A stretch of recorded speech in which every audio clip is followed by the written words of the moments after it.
বলছে none can deny, মানে এর মানে হলো কেউ অস্বীকার করতে পারে না।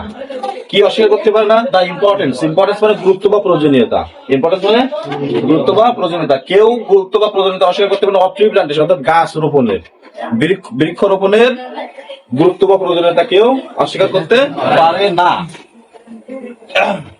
আওয়ার লাইফস, আমাদের জীবন, ওয়ান আর্থ, এই পৃথিবীতে, আমাদের জীবন এই পৃথিবীতে ইনএভিটেবলি ডিপেন্ড অন ইট, অত্যাবশ্যকভাবে এর করে জড়িত।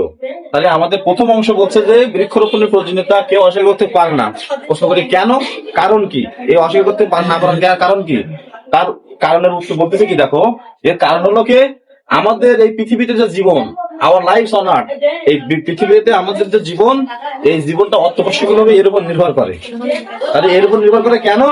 কারণ সেই কারণে আমরা এর গুরুত্ব অস্বীকার করতে পারি না। কি বলছে এখানে? কারণ হচ্ছে না। তাহলে প্রথমে আমাদের এক নম্বর লেখো বিকজ। বিকজ কারণ ও ফলাফল প্রকাশের জন্য। দেখো কারণ ফলাফল কি জিনিস?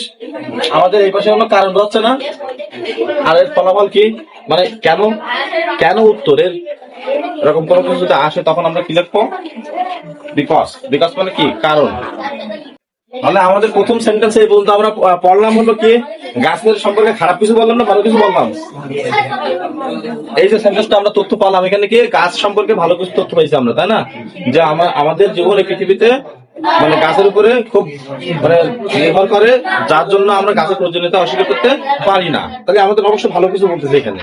পরে আবার বলতেছি কি, দেখো it is a matter of sorrow that, সরো মানে কি? দুঃখ। It is a matter of sorrow that, এটা দুঃখের বিষয় যে we are cutting down trees indiscriminately, আমরা নির্বিচারে গাছ কাটছি, আমরা নির্বিচারে গাছ কাটছি। তাহলে ওই বাক্যের সাথে এই বাক্যের অর্থ কেমন হলো? এই পাশে কি বলছিল? গাছ সম্পর্কে ভালো কিছু বলছিল না? কিন্তু ভালো কিছু তার করা উচিত, সহযোগিতা করা উচিত, পরিচর্যা করা উচিত। কিন্তু আমরা কি করতে এখানে গাছটা কেটে ফেলাচ্ছি। তাহলে ওই বাক্য ছাড়া এই বাক্যের অর্থটা একদম পরিপূর্ণ ভিন্ন হয়ে গেছে, উল্টো হয়ে গেছে, তাই না? উল্টো বা বিপরীত এরকম বোঝানোর জন্য কি হবে? বাট। বাট বসে পূর্ববর্তী বাক্যের সাথে বিপরীত অর্থ প্রকাশের জন্য কি বসে? বাট বসে। মুখস্থ হয়ে গেছে? নিয়ম পরে লেখো, তোমরা আগে একটু বোঝো। হ্যাঁ, নিয়মটা পরে লেখো, আমি তো লিখে দিচ্ছি, এটা পরে লিখো, তোমরা জাস্ট বুঝে নাও। এরপরে বলছে কি, তাহলে আমরা আর একটু পর্যন্ত বলি যে none can deny the importance of tree plantation, কেউ গাছ রোপণের মানে প্রয়োজনীয়তা অস্বীকার করে না। আওয়ার লাইফস, এখানে আমরা বিকজ কারণ, আওয়ার লাইফস আমাদের জীবন অন আর পৃথিবীতে ইনএভিটেবলি ডিপেন্ডস অন ইট, অত্যাবশ্যকভাবে এর উপরে কে নির্ভর করে। বাট কিন্তু it is a matter of sorrow that, এটা হলো অত্যন্ত দুঃখের বিষয় যে we are cutting down trees indiscriminately, আমরা নির্বিচারে গাছ কেটে ফেলাচ্ছি। এবার বলছে কি, দেখো এখানে আমাদের কি বলবো? ট্রিজ আর প্লান্টেড, গাছ রোপণ করা হলে, এর মানে হলো কি গাছ রোপণ করা হলে, প্লান্টেড মানে রোপণ করা, ট্রিজ আর প্লান্টেড গাছ রোপণ করা হলে, শোন দ্রুত, আওয়ার কান্ট্রি আমাদের দেশ, উইল টার্ন পরিণত হবে ইনটু ডেজার্ট মরুভূমিতে। গাছ বুঝতে হবে, গাছ এর মানে বলছে কি গাছ রোপণ করা হলে আমাদের দেশ মরুভূমিতে পরিণত হবে। আসলে কি তাই হয়? গাছ রোপণ করলে মরুভূমি হয় না? গাছ কেটে ফেললে মরুভূমি হয়? মরুভূমি মানে কি? যেখানে কোনো গাছপালা নেই, তাই না? তাহলে আমাদের এই অংশের সাথে এই অংশের কেমন অর্থ প্রকাশ করছে এই অংশে? কিন্তু বিষয়টা হলো এখানে তো একটা প্রেজেন্ট টেন্স, দেখিছো? এখানে কোন টেন্স? Present tense. এটা ভার্ব ওয়ান না? Present tense. আর এমনি দেখো উইল প্লাস এটা হলো কি? কোন টেন্স? Verb one. কোন টেন্স? কে বলতে পারবা? ফিউচার। তাহলে এখানে প্রেজেন্ট, এখানে ফিউচার। আমাদের একটা নিয়ম আছে, ইভ এর পরে প্রেজেন্ট প্লাস ফিউচার, ইভ প্লাস প্রেজেন্ট প্লাস ফিউচার। তো আমরা তাহলে দেখো এখানে যদি আমাদের ইফ, যদি গাছ লাগানো হয়, যদি গাছ রোপণ করা হয়, তাহলে আমাদের দেশ কে মরুভূমিতে পরিণত হবে, তাও হচ্ছে না। তাহলে আমরা ওই যদি সাথে না যুক্ত করবো। আমরা যদি গাছ না লাগাই তখন আমাদের দেশটা কি হবে? হ্যাঁ, মরুভূমিতে পরিণত হবে। সেই যদি না আত্মপ্রকাশের জন্য আমাদের আসে হলো আনলেস। কি আসে? আনলেস। আনলেস আনলেস তোমরা হলো এর সাথে সাথে লিখবা, এর সাথে মানেও লিখবা। বিকজ মানে কি? কারণ। বাট ইফ এর পরে প্রেজেন্ট প্লাস ফিউচার, মানে কোনো কিছু করলে কোনো কিছু হবে। তুমি যদি মনোযোগ সহকারে পড়ো, তুমি পরীক্ষায় A+ পাবা। তুমি পরীক্ষা করে A+ পাবা কেন, কিভাবে? পড়লে। তাই পড়লে, না পড়লে কি পাবা না। ঠিক আমাদের একই ভাবে আমরা যদি গাছ লাগাই তাহলে আমাদের দেশ ভালো হবে, তাই না? আর যদি গাছ না লাগাই তখন কি হবে? মরুভূমি। তার মানে একটা কিছু করলে আর একটা কিছু হবে। এর মত প্রকাশ করার ক্ষেত্রে আমাদের ব্যবহৃত হয় হলো শর্তমূলক বাক্য, তখন আমাদের ইফ ব্যবহার করতে হয়। ঠিক আছে? তো এখানে আমাদের একই কথা বলতেছে, আর আমরা জানি if plus present plus future হয়, কিন্তু আমাদের এখানে বলতেছে একটু নট ব্যবহার করতে হবে, কারণ শর্তমূলক বাক্যে যদি আমরা গাছ লাগাই না লাগাই, গাছ না লাগালে কি হবে? দেশ মরুভূমি হবে। তাহলে এটাও শর্তমূলক বাক্য। না বোধক প্রকাশ করার ক্ষেত্রে আমাদের আনলেস, যদি না বোধক না প্রকাশ করি হ্যাঁ বোধক করতে হতো, তখন শুধু ইফ। আর আনলেস মানে হলো ইফ নট। আনলেস মানে কি? If not. ঠিক আছে? ইফ নট কে যদি না, এই অর্থকে একসাথে প্রকাশ করার ক্ষেত্রে কিভাবে হয়? Unless, if not. কথা বোঝা গেছে? তাহলে এখানে বলতেছে আনলেস ট্রিজ আর প্ল্যান্টেড, যদি গাছ লাগানো না হয়, সোন আওয়ার কান্ট্রি, খুব দ্রুতই আমাদের দেশ উইল টার্ন ইনটু ডেজার্ট, মরুভূমিতে পরিণত হবে। এবার বলছে কি there will be an adverse tense. There will be an adverse tense, তখন একটা উইল বি হবে।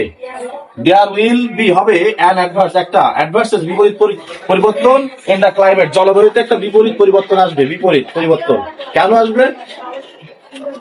এর আগের বাক্যটা খেয়াল করো। এর আগের বাক্য কি হয়েছিল?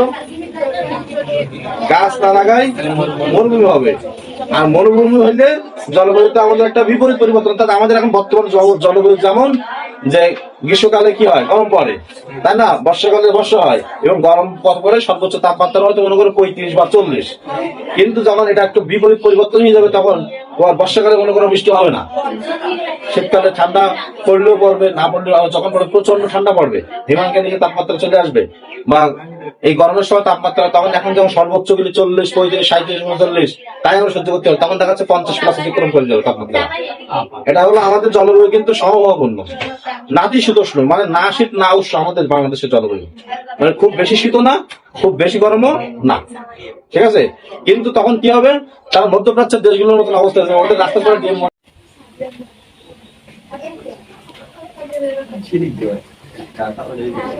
দেখো খেয়াল করো, তাহলে আমাদের প্রথমত প্রত্যেকটা শব্দের বাংলা অর্থ আমাদের জানতে হবে। কানেক্টর বলে থাকতে গেলে এবং কোন জায়গায় কোন কানেক্টরটা বসবে সেটা আমাদের অর্থের উপর নির্ভর করবে। প্রথমে আমাদের বলছে নান ক্যান ডিনাই, মানে এর মানে হলো কেউ অস্বীকার করতে পারে না। কি অস্বীকার করতে পারে না? দা ইম্পর্টেন্স। ইম্পর্টেন্স মানে গুরুত্ব বা প্রয়োজনীয়তা। ইম্পর্টেন্স মানে গুরুত্ব বা প্রয়োজনীয়তা। কেউ গুরুত্ব বা প্রয়োজনীয়তা অস্বীকার করতে পারে না। অফ ট্রি প্লান্টেশন, অর্থাৎ গাছ রোপণের, বৃক্ষরোপণের গুরুত্ব বা প্রয়োজনীয়তা কেউ অস্বীকার করতে পারে না। আওয়ার লাইফস, আমাদের জীবন, ওয়ান আর্থ, এই পৃথিবীতে, আমাদের জীবন এই পৃথিবীতে ইনএভিটেবলি ডিপেন্ড অন ইট, অত্যাবশ্যকভাবে এরপরে জড়িত। তাহলে আমাদের প্রথম অংশ বলছে যে বৃক্ষরোপণের প্রয়োজনীয়তা কেউ অস্বীকার করতে পারে না। প্রশ্ন করি কেন? কারণ কি? এই অস্বীকার করতে পারে না পারার কারণ কি? তার কারণের উত্তর বলতেছে কি, দেখো এর কারণ হলো কি, আমাদের এই পৃথিবীতে যে জীবন, আওয়ার লাইফস অন আর্থ, এই পৃথিবীতে আমাদের যে জীবন, এই জীবনটা অত্যাবশ্যকভাবে এর উপর নির্ভর করে। তাহলে এর উপর নির্ভর করে কেন? কারণ সেই কারণে আমরা এর গুরুত্ব অস্বীকার করতে পারি না। কি হচ্ছে এখানে? কারণ হচ্ছে না।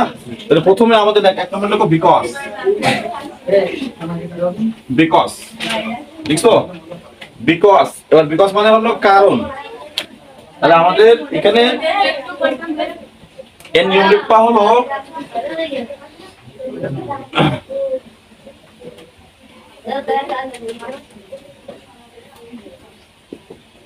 কারণ ও ফলাফল। ফলাফল প্রকাশের জন্য। কারণ ও ফলাফল প্রকাশের জন্য। দেখো কারণ আর ফলাফল কি জিনিস? আমাদের এই পাশে আমরা কারণ যাচ্ছে না, আর এর ফলাফল কি? মানে কেন, কেন উত্তরের এরকম কোনো কিছু যদি আসে তখন আমরা কি লিখবো? বিকজ। বিকজ মানে কি? কারণ।